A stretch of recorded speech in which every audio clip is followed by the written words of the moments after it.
কথা রাজ্য রাজনীতিতে খুব ভীষণভাবে প্রাসঙ্গিক, ভোট যে বড় বালাই, এই প্রসঙ্গটা আপনি অনেকটা আগেই উত্থাপন করেছেন।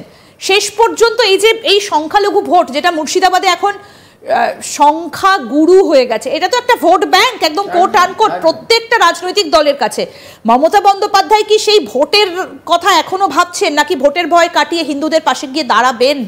আমরা মণিপুরে তো প্রধানমন্ত্রীকে যেতে দেখিনি, একদম মমতা বন্দ্যোপাধ্যায় কি যাবেন মালদায়? হ্যাঁ, যখন মণিপুর জ্বলছিল তখন তো এই বাংলা থেকে এই নেতারা তৃণমূল কংগ্রেসের, তারা তো দিনভর ইলেকট্রনিক মিডিয়া, প্রিন্ট মিডিয়া এবং পার্লামেন্টে সব জায়গায় বলছিল নরেন্দ্র মোদী মণিপুরে এখনো কেন নেই। নিশ্চিতভাবে যায়নি সেখানে। উনি কি নরেন্দ্র মোদীকে সব কিছুভাবে ফলো করছেন? নরেন্দ্র মোদীকে ফলো করার জন্যে ওনার ট্র্যাপে, এই যে ট্র্যাপটা পেতে দেওয়া হলো, এই যে আমরা যেটা মুর্শিদাবাদে দেখলাম, আমার মনে হয় পুরো ট্র্যাপেই উনি পড়ে যাচ্ছেন। যে গেমটা ওনার মাধ্যম দিয়ে কেন্দ্র খেলাতে চাইছে, সেই খেলাতে কিন্তু উনিও নেমে পড়ছেন। তাহলে আমার মনে হয় যে দুজনে রেষারেষি, এই যে ধর্ম নিয়ে রেষারেষির খেলা, তাতে সাধারণ মানুষ মরল, সাধারণ মানুষের কি জ্বলে গেল। এখানে দিলীপ ঘোষ একরকম কথা বলে, লিডার অফ দ্য অপোজিশন একরকম কথা বলে, ফিরহাদ হাকিমের একরকম কথা দেখছি। মানে এদের এই যে অবস্থানটা হয়েছে 2026-এর জন্য, এটা হচ্ছে একদম মানে মালদা যেহেতু মানে পাকা আম, এই পাকা আমটা হচ্ছে ধর্মর আম, পেকে গেছে। এদের জন্য খুব ভালো একটা লেভেল প্লেইং গ্রাউন্ড। কে কত ভোট নেবে, মানে আমি অন্য দুটো দলকে বেশি দেখতে পাচ্ছি না, তাদের কোনো ভূমিকা আছে বলে আমি জানি না। তবে এই দুটো দলের কিন্তু এই রিলিজিয়ান কম্পিটিটিভনেস এত এগিয়ে যাচ্ছে, কে হিন্দুদের মাসিয়া আর কে মুসলমানদের মাসিয়া, এই নিয়ে কিন্তু জোর একটা কম্পিটিশন আছে। এত বছর বিভিন্ন জায়গায় কাটিয়েছেন, কোথাও এই হিন্দু শরণার্থী ক্যাম্পের এই চেহারা দেখেছেন কি?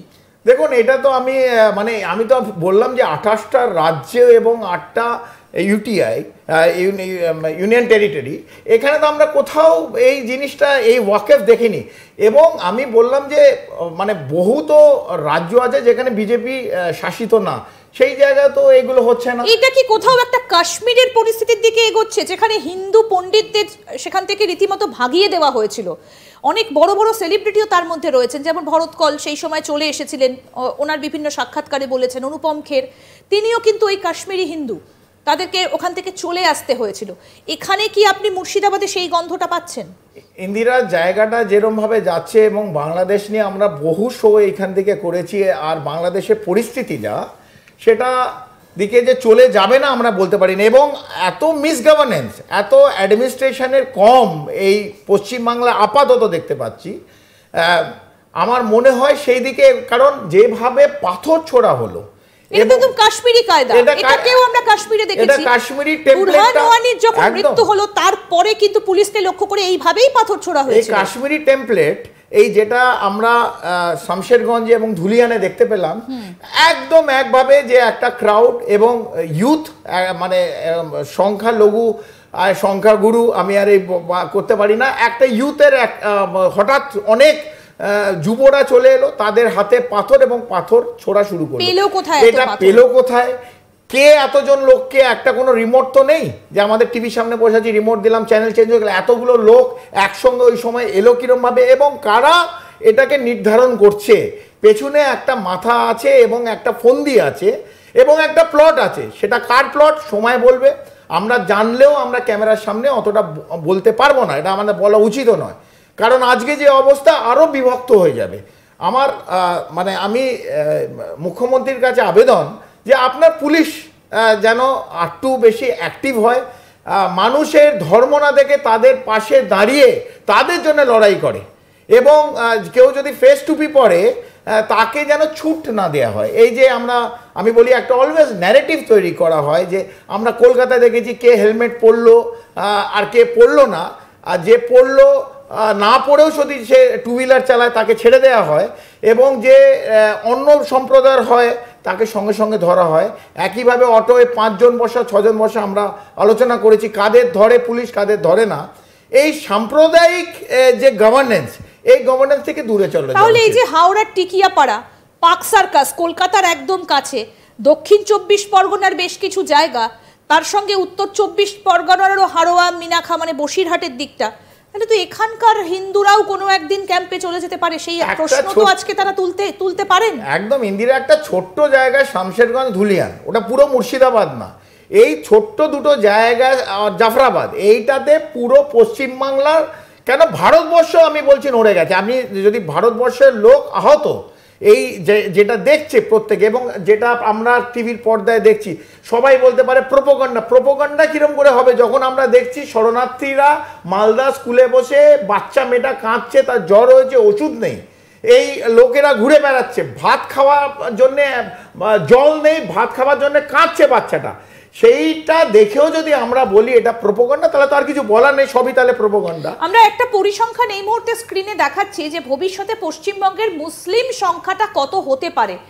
দেখুন 2021 সালে ছিল 21.52, 2031-এ 23.61, পরবর্তী 10 বছরে কতটা বাড়ছে দেখুন, 29.36, মানে প্রায় 30%, এতটা বৃদ্ধি পরের 10 বছরে, মানে 31 থেকে 41।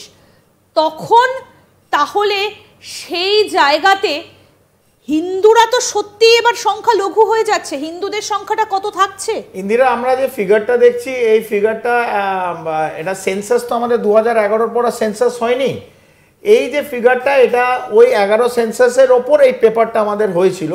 হাওয়েভার যদি আমরা এখন সেন্সাস করি, হয়তো অলরেডি পশ্চিমবাংলায় 30%-এর ওপর আমরা মুসলিম সম্প্রদায়ের মানুষ আছে। তো মুসলিম সম্প্রদায়ের মানুষ থাকাতে আমাদের কোনো আপত্তি নেই, কারণ হিন্দু মুসলিম একসঙ্গে থাকবে, এটাই আমরা দেখে এসেছি, এটাই ছিল। এবং যখন আমরা ডিসকাস করছিলাম ঠিক এই আলোচনার আগে, 2006 যখন সাচ্চার কমিটির রিপোর্ট বেরোয়, তখনও এই মুসলমানরা, এই সংখ্যালঘুরা তখনও পশ্চিমবাংলার সবচেয়ে খারাপ অবস্থায় ছিল, তখন বাম জামানা ছিল, এবং যে রিপোর্ট বেরোয় তখনও সবচেয়ে খারাপ সময় ছিল, এবং বুদ্ধবাবু তখন সিএম ছিলেন। এবং তখন আমরা মনে রাখতে পারি যে ওবিসি আন্ডারে এই সংখ্যালঘু মুসলমানদের কিন্তু ঢুকিয়ে দেওয়া হলো। এটা অনেকের ভুল ধারণা যে এটা হয়েছে 2011-র পর, এই সরকার আসার পর, এটা ভুল ধারণা। এটা 2006-তে ওবিসিতে ঢুকিয়ে দেওয়া হলো, কারণ মুসলমানদের অবস্থা খুব খারাপ ছিল। কিন্তু ধর্ম নিয়ে একটা ওবিসিতে ঢোকাবার যেটা বামপন্থীরা করেছিল অথবা বুদ্ধবাবু করেছিল, এটা ঠিক কিনা সুপ্রিম কোর্টে এটা আছে, সেটা সুপ্রিম কোর্ট ফাইনাল রুলিং দেবে। এটা এখন মানে ওবিসিতে মুসলিম সম্প্রদায়ের মানুষকে ঢোকানো এখন বন্ধ পশ্চিমবাংলায়, এটা সুপ্রিম কোর্টের রুলিং এখন আমরা আসিনি।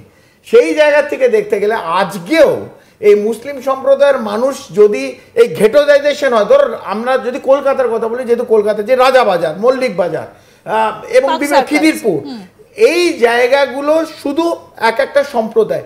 কেন এই আমরা তো টিভির সামনে কনফারেন্সে যখন বাংলার ইন্টেলেকচুয়ালরা যারা কবিতাও লেখে, লাঠি নিয়ে এক কবি দুটো কবিতা লিখেছে, তারা যখন কথা বলে তখন তো বলে হিন্দু মুসলিম ভাই ভাই, সারাক্ষণ বলছে, এবং ক্যামেরার সামনে আমরা বলি সম্প্রদায় এক সম্প্রদায় আর এক সম্প্রদায়ের সঙ্গে থাকবে। তাহলে এই ঘেটোজাইজেশন, এই যে বিভিন্ন একদিকে সম্প্রদায় আর একটা অন্য সম্প্রদায় একসঙ্গে কেউ থাকছে না, এটা হতে দিল কারা? এটা তো সরকার হতে দিয়েছে। এই ব্যবস্থাপনা, আমি একটা সরকারকে বলছি না যে এখনকার শাসক দল না, আগে শাসক দল, তার আগে শাসক দল এবং কেন্দ্রের শাসক দল, এই বিভিন্ন জায়গায় যে ঘেটো হয়ে গেছে, আমরা প্রত্যেকে আলাদা, কিন্তু আমরা সেকুলার হিসেবে বলি আমরা সবাই এক, আমরা হিন্দু মুসলমান এক, আমরা একসঙ্গে খাই, আমরা অপরের উৎসবে যাই। কিন্তু যখন অ্যাকচুয়ালিটিতে আসে, আপনি এই ভাগটা খুব ভালোভাবে চোখে পড়ে। আপনি যে কোনো হাই রাইজ কলকাতায় যাবেন, যে কোনো হাই রাইজ, 20 তলা 25 তলা বিল্ডিংয়ে যেখানে হিন্দুদের বসবাস, ওখানে আপনি দেখান তো ওখানে একটা আনরিটেন ল আছে, কোনো মুসলমানদের বাড়ি বেচা হবে না, অথবা যদি ভাড়া নিতে চায় তাকে ভাড়া দেওয়া হবে না। সিমিলারলি একই জিনিস এই জায়গায় যদি কোনো হিন্দু যায়, একইভাবে সেই অবস্থানটা হয়। মানে আমরা নিজেদের মধ্যে নিজেরাই বিভক্ত হয়ে গেছি। কিন্তু আপনি অন্য সম্প্রদায় দেখুন, ধরুন কেরালা, গোয়া, ওখানেও তো খ্রিশ্চানস আছে। গোয়াতে 25% খ্রিশ্চান, কেরালায় নিয়ার অ্যাবাউট 18% খ্রিশ্চান।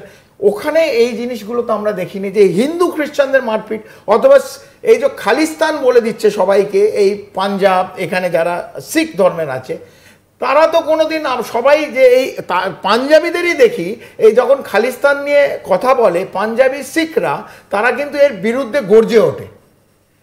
একইভাবে আমি কিন্তু এই জিনিসটা আমাদের যে মুসলিম সম্প্রদায়ের মানুষ, মানে এটার কারণটা কি সেই রাজনীতির জন্যই কি এই ইস্যুটাকে জিইয়ে রাখা? সম্প্রদায়ের মানুষ বিগত ৭৫ বছর যে স্থানে ছিল সেই স্থানে তাদের বিভিন্ন রাজনৈতিক দল তাদের ভোট ব্যাংক হিসেবে তাদের খেলা ব্যবহার করেছে এবং ভাতা দিয়েছে এবং তাদের এই দাঙ্গার মধ্যে ইউজ করে দেয়। মানে ওদের একটা স্ট্যাম্প লাগানো খুব সোজা। আমি একইভাবে বললাম যারা খ্রিস্টান ধর্মে তারা তো করছে না, শিখ ধর্মে তারা হচ্ছে না, কিন্তু এদের চাকরি দেওয়া সোজা কেন? এদের লার্জ পোর্শন ইজ আনএমপ্লয়েড। এদের আর্থিক এটা কি এরা কোনোদিনও কাজ করতে চায়নি বলে নাকি ভাতা দিয়ে এদেরকে দমিয়ে রাখা হয়েছে? না, ভাতাও না, কাজও না। এটি সাচ্চার কমিটি যদি আপনি পড়েন, এটা মানে সাকসেসিভ গভর্নমেন্ট হ্যাজ প্লেড। এদের যে সরকার যতগুলো আমাদের পলিসি, ওয়েলফেয়ার, আমাদের এমপ্লয়মেন্ট অথবা আমাদের এডুকেশন সিস্টেম কে দেখে? সরকার দেখে। পলিসি কারা বানায়? সরকার বানায়। তাহলে সরকার এত বছর ৭৫ বছর পরও এই সম্প্রদায়, এই মুসলিম সম্প্রদায়ের তারা শুধু আমরা প্রধানমন্ত্রী, কিন্তু এটাকে কি শুধু আপনি রাজনীতি বলবেন? বিভিন্ন মাদ্রাসার জন্য তো অর্থ বরাদ্দ করা হয়, কিন্তু মাদ্রাসাগুলোতে শিক্ষার নামে সেখানে ধর্মের নামে আরো উস্কানি দেওয়া হয়, আরো সুশ্রুরি দেওয়া হয়। সেটা খারিজা মাদ্রাসার কথা বলছেন। এই বুদ্ধবাবু ২০০৬-এর সময় যখন সাচ্চা রিপোর্ট বলল, আপনিও শুনেছেন,